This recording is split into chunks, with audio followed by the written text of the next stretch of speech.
kulanti waxaan wanaagsan daawadayaal soo dhawaada waxaan idinla wadaagaynaa ururka shaqaalaha gobolka Banaadir oo cabashadii ugu weyneed ka muujinaya qaar ka mid ah golaha wasiirada xukuumadda federaalka Soomaaliya oo ay ku eedeeyeen in masuq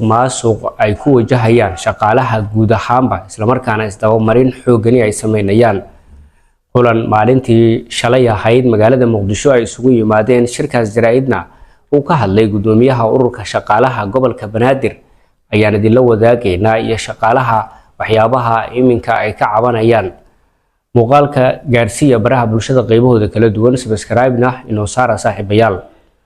aynu ku bilownay ururka shaqaalaha gobolka Banaadir tan iyo markii uu yimid gudoomiyaha cusub ee maamulka gobolka Banaadir waxa ay ka cabanayeen masuq loo geysanayay qaar ka mid ah shaqaalahan iyo sidoo kale guud ahaanba dadka ku howlgala magaca shaqaalaha dawladda. kulankan ay isugu yimaadeen waxa ay kaga cabanayeen arrimo dhowr ah oo ay ka mid yihiin in dawladda iyadu qudheeda ay masuqayso shaqaalaha gobolka Banaadir ayna sameynayso wax isdabamarin iyo sidoo kale isdhaafin sida uu sheegay gudoomiyaha ururka shaqaalaha oo shalay shir jaraa'id isagu ku qabtay magaalada Muqdisho ee caasimadda dalka.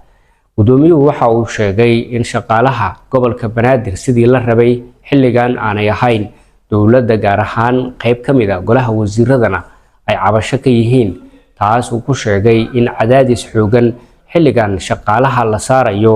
iyadoo hadda cadaadiska ay wajahayaan ay ka mid tahay culeysyo ku aadan arrimaha howlahooda in aanay u madax bannaaneen oo faragelin tii ugu weyneed lagu hayo. taas beddelkeeda ayaa waxa uu dalbaday in shaqaalaha gobolka Banaadir ay iyagu cadaalad helaan isla markaana laga dulqaado culeysyada kala duwan ee xilligan ay wajahayaan. warmurtiyeedkan ay soo saareen ururka shaqaalaha mas'uuliyiin ururka shaqaalaha ka tirsan ayaa garab taagnaa isaga markii warmurtiyeedkan ka hadlayay waxa uuna yiri annaga haddii aan nahay mas'uuliyiinta ururka shaqaalaha dawladda waxaan rabnaa mar walba shaqaalaha in lagu dhaqo sharciga shaqaalaha dawladda low number 11 sharcigaas wixii khilaafsanna aysan meesha imaan dhammaanna sharci loo siman yahay oo wasiiradu ay tixgeliyaan oo shaqaalaha lagu maamulo in mar walba sharcigaas la isticmaalo ayaan rabnaa. haddaba madaxda sare ee dawladda sida madaxweynaha iyo ra'iisul wasaaraha waxaan ka codsanaynaa arrintan ayada ah oo bilow u ah maadaama dawladdu sanadkii ugu dambeysay ay ku jirto weligeedii allaheeda ay dhici jirtay in lagu takrifalo shaqaalaha dawladda sanadka ugu dambeeya in arrintaa ayadaa laga hortago oo la waafajiyo sharciga shaqaalaha. annaga cidna ma dhahayno ciddaas muxuu ahaa ama ha loo naxariisto ama saan ha la yeelo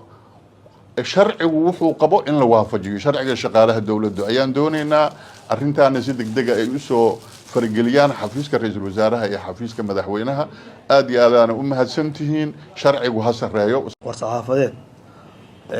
7 bishii 12 2025 ururka shaqaalaha dawladda waxaa soo gaartay cabasho ka timid 6 agaasime waaxid iyo 1 madax qeybeed oo ka tirsan wasaaradda gaadiidka iyo duulista hawada oo si sharci darro ah xilka looga qaaday laguna bedelay xubno aan magacaabistooda soo marin habraac sharci ah. arrintaas sharciga baalmarsan waxaa ku kacay wasiirka wasaaradda gaadiidka iyo duulista hawada mudane xildhibaan Maxamed Faarax Nuux isagoo oo iska indha tiray sareynta sharciga iyo hoggaansanaanta nidaamka dawliga ah. ururka shaqaalaha dawladda wuxuu tixraacayaa in xubnaha xilka laga qaaday ay warqad cabasho ah u gudbiyeen guddiga shaqaalaha rayidka dawladda iyo wasaaradda shaqada iyo arrimaha bulshada waxaana ka soo jawaabay cabashadaas guddiga qaranka shaqaalaha rayidka dawladda iyagoo cadeeyay in xilka ka qaadistan iyo magacaabistan aysan waafaqsaneen sharciga shaqaalaha iyo xeer nidaamyaasha dawladda maamulka shaqaalaha xeer 11 isla markaasna caqabad ku noqonayso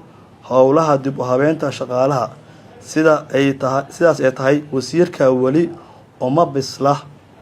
ilaalinta iyo hoggaansanaanta sharciga. haddaba ururka shaqaalaha dawladda wuxuu garab taagan yahay dhammaan shaqaalaha sida sharci darrada ah loo dulmiyey wuxuuna ku taageerayaa in la dhowro sharciga iyo xuquuqda shaqaalaha. waxaan xusuusinaynaa in aysan ka sarreyn sharciga xilkinu yahay ammaano shacabka Soomaaliyeed ee aan ahayn dan gaar ah ama ku tagrifalid qofeed. ururka shaqaalaha dowladda wuxuu qaadi doonaa dhammaan tallaabooyinka sharci ee laga maarmaan ah si loo difaaco karaamada, xasiloonida iyo xuquuqda shaqaalaha dowladda. wabillahi tawfiiq. balanteenu waa ilaalinta xuquuqda iyo sharafta shaqaalaha dowladda. wabillahi tawfiiq. tan iyo markii uu yimid gudoomiyaha cusub ee maamulka gobolka Banaadir ayaa waxaa la sameeyay isku shaandheyn lagu sheegay in qaar ka mid ah shaqaalaha dowladda u diiwaan gashan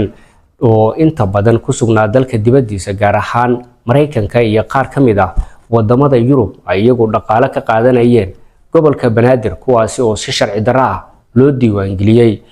lama oga in hadda ninkan warbaahinta la hadlay ee gudoomiyaha ururka shaqaalaha gobolka Banaadir ah in arintaasi uu mar kale doonayo, balse maamulka gobolka Banaadir ayaa iyagu waxa ay sheegeen in ay sameeyeen isku dheelitirnaan shaqaale kuwaasi oo ay sheegeen dib u hurgal markii ay sameeyeen in la ogaaday boqolaal dhalinyaro ah oo dalka dibadiisa ku sugan oo cashuuraadka dadka laga qaado iyaga bil ahaan loo siin jiray muddo dhowr sano ah. markii baaritaan ay sameeyeenna arintaasi ay tallaabo kaga qaadeen iyagoo shaqada ku soo celiyay dadkii iyagoo asal ahaan mudnaa amaba shaqadaasi lahaa ee gudaha dalka joogo. gudoomiyaha cusub ee gobolka Banaadir waxa uu yiri qof dalka dibadiisa joogo xilligan uma baahna dalka, oo dalku waxa uu u baahan yahay qof marxaladiisa la socda, qof mar waliba shaqadiisa si hufan u gudan kara, kaalin weyn ka qaadan kara horumarka dadkeena iyo dalkeena, maadaama magaaladu hadda ay rabto bilic soo celin shaqaale, kor u qaadid dhinaca nadaafadda ah iyo mid amniga ah oo taasina kama shaqayn karo qof dalka dibadiisa jooga. ninkani lama oga qaar ka mid ah wasiirada ayuu isagu ka cabanayaa, balse lama oga